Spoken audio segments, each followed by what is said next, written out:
नमस्कार, मनी गुरु की आज पेशकश में आप सभी का स्वागत है। मैं हूं स्वाति रायना। टीचर्स डे पर हम टीचर्स को सेलिब्रेट करते हैं। जिंदगी के हर मोड़ पर हमें अलग अलग गुरु मिलते हैं। पहले हमारे गुरु होते हैं हमारे माता पिता, उसके बाद हम स्कूल जाते हैं, हमारे टीचर्स से हम बहुत कुछ सीखते हैं, प्रोफेसर्स हमें काफी कुछ सिखाते हैं और उसके बाद अलग अलग पड़ावों पर अलग अलग कई गुरु से हम ज्ञान की बातें सीखते हैं।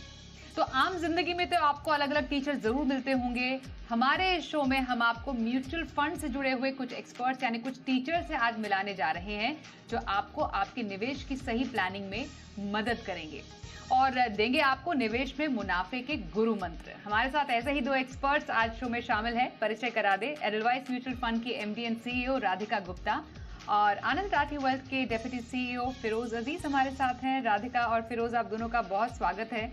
आप दो ऐसे एक्सपर्ट्स हैं, इंडस्ट्री की ऐसी आवाज हैं जिसको निवेशक बहुत ही प्यार से सुनते हैं, समझते हैं और आपकी कही हुई बातों को फॉलो भी करते हैं। इसलिए बहुत अच्छा लग रहा है कि आप दोनों आज हमारे साथ इस टीचर्स डे स्पेशल कार्यक्रम में शामिल हुए हैं। और बहुत सारा जो एक निवेशकों का तबका है जो अब जाकर इस बाजार में आया है, उसके लिए अभी का शायद ये मौका है समझने का कि क्या उनके लिए आयाम है नए, क्या अपॉर्चुनिटीज अभी बन रही है उनके लिए निवेश की। राधिका, मैं आपसे अगर शुरुआत करूं, जो नए निवेशक हैं जो कि इस बाजार में मुनाफा कमाना चाहते हैं, जो अपने निवेश की जर्नी शुरू करना चाहते हैं, तो आपकी तरफ से उनके लिए निवेश के गुरु मंत्र क्या रहेंगे? नमस्कार एंड विशिंग एवरीवन, स्पेशली जो आपके दर्शक टीचिंग प्रोफेशन में है, खासकर a very very happy teachers day. मेरी खुद की मम्मी और नानी इस प्रोफेशन की हैं, तो मेरे लिए ये दिन हमेशा बहुत मायने रखता है। और मैं दूसरा ये भी मानती हूँ कि मार्केट एक बहुत बड़ा, मेरी जिंदगी में, बहुत लोगों की जिंदगी में एक बहुत बड़ा टीचर रहा है। आई थिंक जहाँ तक नए निवेशकों का बात है, सबसे पहले तो मैं कहूंगी कि मुझे लगता है हिंदुस्तान का जो रिटेल निवेशक है वो मच्योर होता जाता है वक्त के साथ। मुझे लगता है कि निवेशक हमारे मच्योर हो रहे हैं, सीख रहे हैं बाजार से, तो ये बहुत अच्छी बात है। अब जहां तक आपने अपॉर्चुनिटी पूछी नए निवेशक की, मुझे लगता है अगले 10 साल में सबसे बड़ी अपॉर्चुनिटी हिंदुस्तान है। मेरे से लोग हमेशा मजाक में पूछते हैं, राधिका कोई स्टॉक टिप दीजिए, और मैं कहती हूँ इंडिया से अच्छी कोई स्टॉक टिप नहीं है। क्योंकि हम देखते हैं कि जब एक इकोनॉमी 4 से 8 ट्रिलियन की जर्नी करती है, जो इंडिया अब कर रहा है, तो मार्केट कैप में, मार्केट ग्रोथ में बहुत मीनिंगफुल अपॉर्चुनिटी मिलती है। और क्योंकि हिंदुस्तान एक बहुत बड़ी अपॉर्चुनिटी है, नए निवेशकों को कुछ बहुत कॉम्प्लिकेटेड करने की जरूरत नहीं है। आपने मुझे बहुत फोरम्स में मेंशन करते हुए देखा है, और मैं दोबारा कहूंगी कि नए निवेशक के लिए निवेश का अप्रोच दाल चावल खाने जैसा होना चाहिए। 80% चीजें साधारण होनी चाहिए। आप ब्रॉड बेस्ड फंड में इन्वेस्ट करिए, चाहे वो फ्लेक्सी कैप फंड हो, चाहे वो एक ब्रॉड बेस्ड इंडेक्स फंड हो या एक बैलेंस्ड एडवांटेज फंड हो। आपका ऑब्जेक्टिव होना चाहिए अगले 10 साल की हिंदुस्तान की ग्रोथ में पार्टिसिपेट करना और लंबे समय तक डटे रहना। ओके, तो इंडिया की ग्रोथ स्टोरी में पार्टिसिपेट करना, बहुत ही प्लेन निवेश, आपको बहुत शुरुआत में ही निवेश में बहुत ज़्यादा क्लटर नहीं करने की ज़रूरत है। जैसा कि राधिका ने भी बताया, अपने निवेश की जर्नी बहुत ही आसान रखिए, सिंपल रखिए और जितना आप उसको समझेंगे आगे आगे, उतना आप उसमें जोड़ते जाइए चीज़ों को। फिरोज, आपके पास आएंगे। यही नया निवेशक हमसे कई बार सवाल पूछता है और आपसे भी कई निवेशकों ने, लोगों ने सवाल पूछे होंगे कि मेरे पास पैसे हैं, मैं बाजार में कैसे लगाऊं? क्या इकट्ठा पैसा लगाना सही है या फिर किश्तों में पैसा लगाना सही है? तो ये जो एक सवाल है, निवेशकों के मन को बहुत ज्यादा परेशान भी करता है और वो समझने की कोशिश भी करना चाहते हैं कि एसआईपी सही है या फिर एक मुश्त निवेश सही है। तो उनकी इस मुश्किलों को दूर कर दीजिए। फिरोज, आज आपकी सलाह क्या रहेगी, एसआईपी या फिर लमसम इन्वेस्टमेंट? स्वाति जी, मेरे हिसाब से दो अलग पैसों के लिए ये तुलना नहीं करनी चाहिए। एसआईपी आपके फ्यूचर जो कमाने वाले हैं वो पैसे आपके पास आए नहीं है, तो वो एसआईपी होती है आपके फ्यूचर पैसे को कमिट कर रहे हैं। तो एसआईपी तो मेरे हिसाब से हर किसी की जिंदगी में मैंडेटरी होनी चाहिए, स्पेशली एक प्रोफेशनल की। अगर आप एक फ्रीलांसर हैं, एक छोटा सा बिजनेस चलाते हैं, तो अलग बात है, क्योंकि आपकी जो कमाई होती है वो काफी स्पोरेडिक होती है। तो एसआईपी मैंडेटरी कहूंगा पहले तो, वन। दूसरा, अगर आपके पास ऑलरेडी बैंक अकाउंट में पैसा है, जैसे कोई बोनस आ गया, आपके एम्प्लॉयर ने बोनस दिया एंड पे, राइट, या कोई भी बिल्डर से आपने कुछ घर भरे बेचा और पैसे आए, तो उसकी तुलना आपको लमसम और सिस्टमैटिक ट्रांसफर प्लान से करनी है। सिस्टमैटिक ट्रांसफर प्लान का ये मतलब है कि मैं जो एक मुश्त पैसा है डेट में लगा दूं और धीमे धीमे उसको इक्विटी में ट्रांसफर करूं। तो एसआईपी तो मैंडेटरी है हर किसी के लिए जहां उनकी सर्टेनिटी है कमाई की। दूसरा, एसटीपी या लमसम, इन दोनों की तुलना में आज की करंट स्थिति में अगर हम मैथमेटिकली हम हमारे एचएनआई क्लाइंट्स को एडवाइस करते हैं, आज आपको स्टैगर करना चाहिए। अगर समझो कि अब एक एचएनआई क्वेश्चन आज सुबह ही उन्होंने पूछा था कि मेरे पास 2 करोड़ है, एक मुश्त डालना है या स्टैगर करना है, तो मैंने ये उत्तर दिया था उधर भी, आज भी इधर भी दे रहा हूं कि उनके जो पैसे हैं उनको डेट में लगाना है और 6 किश्तों में पैसे ट्रांसफर करने हैं, हमारा मानना है। अब अगर समझो कि मार्केट 2 किश्तें अंदर चली गई और मार्केट गिर जाए, तो बाकी बची 4 किश्तें आप डाल दें, एक मुश्त कर दें उसको। तो ये इसको कहते हैं एसटीपी प्लस लमसम, अगर कोई अपॉर्चुनिटी आती है मार्केट की गिरावट की, वरना 6 किश्तों में पैसे लगाएं अगर जो ऑलरेडी कमाए हुए पैसे हैं। अब एसआईपी में मैं फ्यूचर के पैसे कमिट करता हूं। अब मैं राठी जी को ये तो नहीं बोल सकता कि अगले 10 साल की पगार मुझे आज ही दे दो, तो मंथली देंगे वो, तो मंथली देंगे तो मैं मंथली इन्वेस्ट करूंगा, तो वो होता है एसआईपी। ओके, तो बहुत ही खूबी से समझाया आपने कि बेसिकली एसआईपी और एसटीपी कब अलग अलग आपको कंडीशंस में अपने ज़रूरत के हिसाब से करना चाहिए। मैं राधिका आपसे इसी पर एक सवाल भी जानना चाहती हूँ, क्योंकि लोग आप दोनों एक्सपर्ट से गुरु मंत्र जानना चाहते हैं, टिप्स जानना चाहते हैं। लोगों का ये भी कहना होता है हम इन्वेस्टमेंट शुरू तो करना चाहते हैं, एसआईपी शुरू तो करना चाहते हैं, लेकिन वो अमाउंट क्या हो, उस अमाउंट को कैसे हम डिसाइड करें कि ये मेरे लिए सही अमाउंट है इन्वेस्टमेंट करने का। तो कैसे समझे एसआईपी का सही इन्वेस्टमेंट अमाउंट? तो मैं आपको इसका थोड़ा एक फ्रेमवर्क बताती हूँ, और उससे पहले मैं ये कहना चाहूंगी कि जो लोग ये सवाल पूछते हैं उनको लगता है कि आपको निवेश करने के लिए बहुत बड़ा अमाउंट की जरूरत है। आज ये जानना जरूरी है कि 100 रुपए मिनिमम से एसआईपी होती है हिंदुस्तान में। तो निवेश करने का ये मत एक्सक्यूज बनाइए कि मेरे पास पैसे नहीं है। आज हर बंदे के पास इंडिया में, जो एक कॉफी खरीदता है, जो बाहर जाता है, एसआईपी करने के पैसे हैं। अब आप कितना करें, आपको इतना करना चाहिए कि आपके लिए थोड़ा मीनिंगफुल हो। तो मैं लोगों से कहती हूँ, अगर आप एक सैलरीड प्रोफेशनल हैं, फिरोज का एसआईपी वाला एग्जांपल थोड़ा एक्सटेंड कर लेते हैं। अगर आप एक सैलरीड प्रोफेशनल हैं तो आप अपनी पोस्ट टैक्स सैलरी कैलकुलेट करके, जो भी है आपकी 20,000 प्री टैक्स सैलरी है, 15,000 पर महीने आपकी पोस्ट टैक्स सैलरी है, आप टारगेट बनाइए कि मैं इसका 10% सेव करूंगा, मैं इसका 20% सेव करूंगी, मैं इसका 40%, एंड जितना आप कर सकते हैं वो उसको मैक्स आउट करिए। मैं अपना एग्जांपल देती हूँ, इंसिडेंटली मैं अपनी 70-80% पोस्ट टैक्स सैलरी एसआईपी के जरिए निवेश करती हूँ। तो ये टारगेट बनाना बहुत जरूरी है, and then you can spread it across number of SIPs. अब अगर आपको मेरी बातें सुन के लग रहा है कि राधिका 30% कह रही हैं, उतना तो ईएमआई और ये सब खर्चों के बाद हमारा बचता नहीं है, तो आप 20 से कर लीजिए, 10 से कर लीजिए, लेकिन शुरुआत कर लीजिए। मुझे लगता है पोस्ट टैक्स सैलरी अमाउंट बनाने से हमारा क्या होता है, एक ऑटोमेशन हो जाता है। मैं हमेशा कहती हूँ बच्चों से, यंग बच्चों से, कि आप कहते हो मेरे खर्चे बहुत हैं, लेकिन आप टैक्स तो देते हो ना, क्योंकि वो टैक्स डिडक्टेड एट सोर्स होता है। आई कांट डिसाइड कि मुझे सैलरी मिली, मुझे कितना देना है। आप एसआईपी को you think of it as an investment deducted at source. एक टारगेट बनाइए। मैं 20 से 30% तो सबको मिनिमम कहती हूँ। तो 20 से 30% तक का आपका इन्वेस्टमेंट का टारगेट रहना चाहिए। और बहुत इंपॉर्टेंट, जो कि हमारे एक्सपर्ट्स भी इस शो में कहते हैं कि बस उसको वहीं पर सीमित मत कीजिए। जैसे जैसे आपकी आय बढ़ेगी, आप निवेश की जर्नी में आगे बढ़ेंगे, उस इन्वेस्टमेंट अमाउंट को बढ़ाइए, उसको स्टेप अप कीजिए। ये एक बहुत ही बेहतरीन आइडिया है अपने निवेश को और आगे बढ़ाने का। अब ये तो हमने समझ लिया। फिरोज, ये भी लोगों का सवाल होता है जो वो सलाह लेना चाहते हैं, टिप्स लेना चाहते हैं आपसे कि फंड को चुने कैसे। अब क्योंकि हमें मालूम है म्यूचुअल फंड भी यूनिवर्स जो है वो काफी ज्यादा बड़ा हो गया है, हर किसी के लिए हर कुछ है, लेकिन एक निवेशक को एक फंड को चुनने के पहले किन बातों का ध्यान रखना चाहिए, ये बताइए।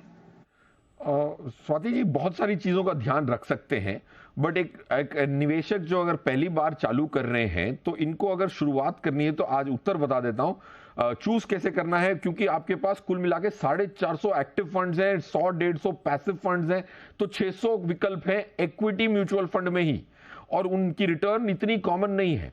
अब एक्टिव फंड्स की बात करूं तो बेस्ट और वर्स्ट में काफी रिटर्न का अंतर है, और अगर लास्ट 11 साल का एवरेज डिफरेंस देखूं बेस्ट फंड और वर्स्ट फंड में, आप शॉक हो जाएंगी। 50% पर एनम का रिटर्न डिफरेंस है डिवर्स, मतलब इन एक्टिव कैटेगरी। तो अब मैं, अगर आप पहली बार निवेश कर रहे हैं एसआईपी में, तो दो कैटेगरीज को पहले लिख लें, फ्लेक्सी कैप या मल्टी कैप। इससे ही आपको शुरुआत करनी है। इसमें आप एक या दो स्कीमें खरीद सकते हैं।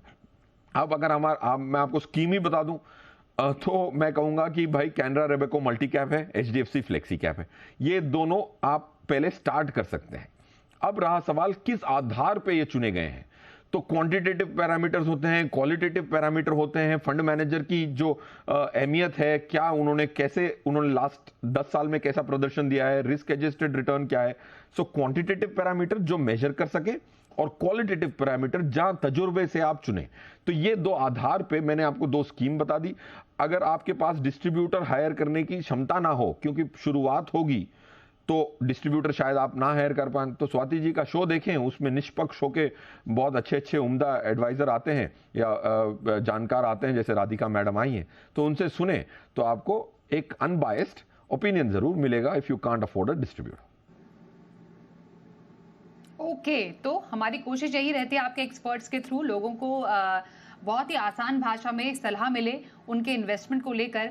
एक तबका जिसकी बात करना बेहद जरूरी है राधिका, वो है महिलाएं। हम चाहते हैं कि महिलाओं का पार्टिसिपेशन निवेश में ज्यादा से ज्यादा हो। महिलाएं ट्रेडिशनली सेविंग पर ज्यादा बिलीव करती आई हैं, वो चाहती हैं कि उनका इन्वेस्टमेंट सेफ हो। लेकिन बहुत सारी महिलाएं, आप तो एक रोल मॉडल हैं ही, वो ये चाहती हैं कि वो इसमें पायनियर बने, वो बिल्कुल सामने खड़े होकर अपने खुद के डिसीजंस ले। महिलाओं को आप क्या सलाह देंगे इन्वेस्टमेंट को लेकर अभी? आई थिंक सबसे बड़ी बात, और मैं बहुत आईएपीज कर चुकी हूँ, अलग अलग शहरों में, अलग अलग सोशियो इकोनॉमिक क्लासेस में महिलाओं से इंटरेक्ट करती हूँ, एंड महिलाएं सेवर्स बहुत अच्छी होती हैं। मैं हमेशा कहती हूँ कि घर की जो फाइनेंस मिनिस्टर है, जो नानी होती हैं, दादी होती हैं, माँ होती हैं, वो घर को बहुत अच्छे से कम आमदनी में चलाती हैं और पैसे भी साइड में रख लेती हैं। तो सेविंग जो है वो महिलाएं बहुत अच्छा कर लेती हैं। कि जो सेविंग से निवेश की जर्नी है, इसमें कहीं रुकावट आ जाती है। कई बार कॉन्फिडेंस के कारण रुकावट आ जाती है, और कई बार ये वो आ जाता है ख्याल मन में कि यार ये कोई और कर लेगा। और मैं महिलाओं से दो ही बातें कहती हूँ कि ये ऐसा काम है जो किसी और को मत करने दो, क्योंकि ये आपके हाथ में ही होना चाहिए। और दूसरी, आप में काबिलियत सारी है। बल्कि आजकल एक अभी सबसे बड़ी रनिंग पिक्चर जो है वो स्त्री 2 है, और उसमें एक डायलॉग मुझे बहुत पसंद है, ये स्त्री है, कुछ भी कर सकती है। तो स्त्री तो कुछ भी कर सकती है, ये जानना बहुत जरूरी है। मैं महिलाओं के लिए कहूंगी कि आप सीखो। सीखने के बहुत तरीके हैं। आपके शो की तरह फाइनेंशियल एडवाइजर्स बहुत अच्छे हैं, जैसे कि फिरोज ने कहा, आप पहले समझो निवेश को। और निवेश समझना ये नहीं है कि आपको स्टॉक मार्केट एक्सपर्ट बनना है, आपको स्टॉक्स पिक करना है। आज म्यूचुअल फंड के जरिए बहुत सिंपल तरीके से आप इक्विटी मार्केट का लाभ उठा सकते हैं। सीखने के बाद आप थोड़ी आमदनी से, छोटे अमाउंट से भी एक मिनिमम एसआईपी या एक मिनिमम इन्वेस्टमेंट करना शुरू करो। अगर आप सैलरीड हैं, अगेन आप अपनी 10% सैलरी बचाना शुरू करिए। जैसे मेरे घर में मेनी पीपल आर टीचर्स, तो मैं उनसे कहती हूँ आपकी जो भी सैलरी है 10% की तो आप एसआईपी शुरू करिए। उससे आपको इक्विटी मार्केट का, म्यूचुअल फंड कैसे चलता है, मार्केट ऊपर नीचे होता है, उसकी बेसिक समझ आ जाएगी। और जैसे जैसे आपको समझ आए, आपके निवेश बढ़ा देना। एंड आई थिंक निवेश करना फंडामेंटली रिस्क मैनेजमेंट और गोल ओरिएंटेशन, और ये सब चीजें महिला में बहुत हैं। तो सीखिए और शुरू करिए, ये दो बातें। बिल्कुल सीखिए, शुरू कीजिए, और अपने जो आर्थिक फैसले हैं, फाइनेंशियल डिसीजंस खुद लीजिए। अपने पैसों का कंट्रोल अपने हाथ में रखिए, बहुत इंपॉर्टेंट है। जो कि हमारे घर की महिलाएं हैं, जो हमारे घर में काम भी करने आती हैं महिलाएं, उन सबको भी आप ऐसे ही फाइनेंशियली लिटरेट कर सकती हैं, खुद एज अ महिला भी। एक ब्रेक के लिए रुकते हैं, ब्रेक के बाद भी चर्चा को आगे बढ़ाएंगे, जानेंगे हमारे दोनों एक्सपर्ट्स राधिका और फिरोज से उनके निवेश के मंत्र। बने रहिए हमारे साथ।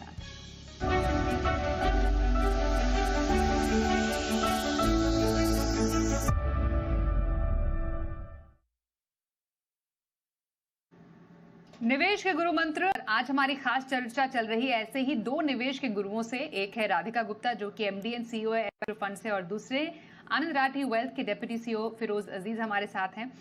फिरोज, बहुत इंपॉर्टेंट सवाल उन निवेशकों के लिए जो कि निवेश करने के बाद ये समझना चाहते हैं कि कौन सा एसेट क्लास उनके लिए सही है।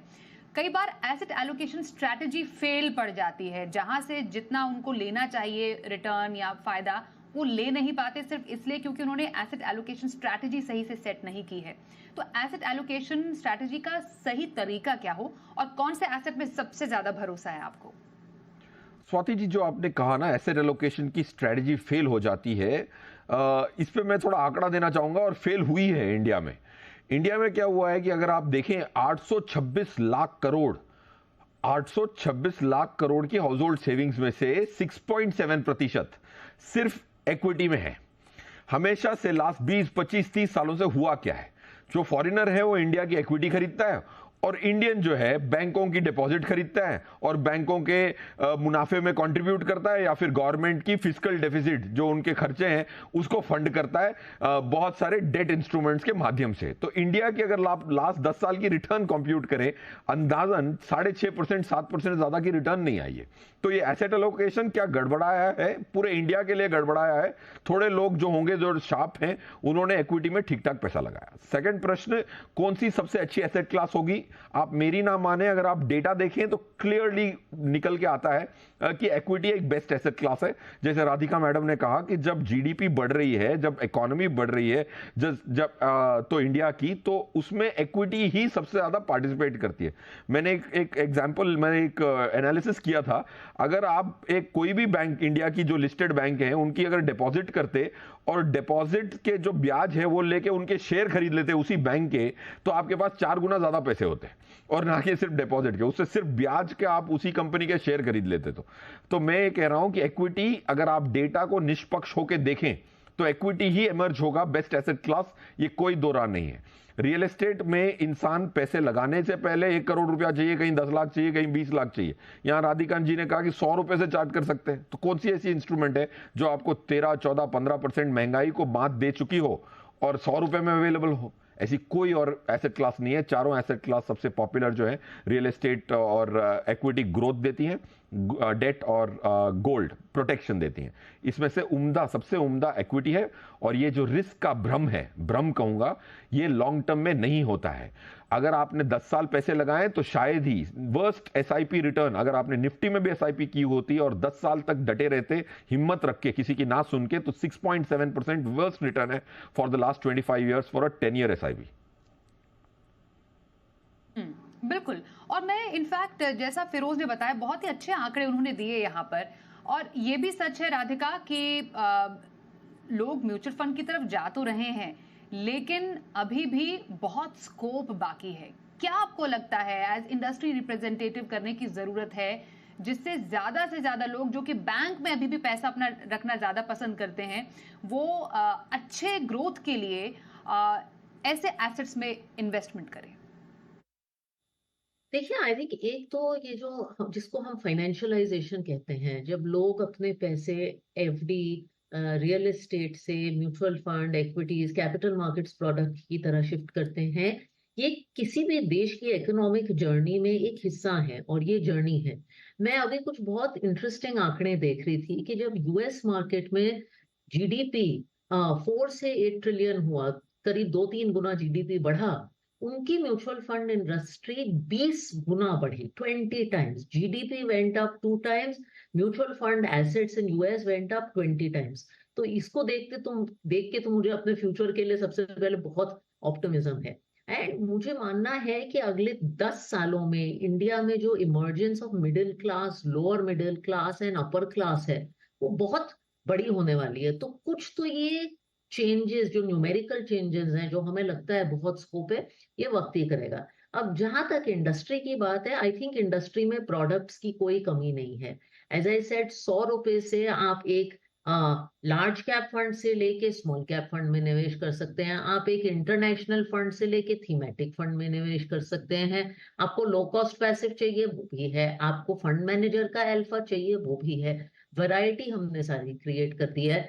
लोगों की फाइनेंशियल लिटरेसी को बढ़ाना एक कंटिन्यूअस एक्सरसाइज है जो हम कर रहे हैं, मेरे जैसे लोग, फिरोज जैसे लोग, हम सब कर रहे हैं, मैं किताब लिख रही हूँ, जो भी हम कर सकते हैं लोगों को ये बताने के लिए कि आप निवेश करिए, आपकी वेल्थ क्रिएशन होगी अगर आप 5 से 10 साल निवेश करें। आई थिंक दूसरी चीज जो इंडस्ट्री कर सकती है, मुझे लगता है इंडिया में और ज्यादा अच्छे फाइनेंशियल एडवाइजर्स होने चाहिए। बहुत अच्छे फाइनेंशियल एडवाइजर्स हैं, लेकिन उनकी मात्रा कम है।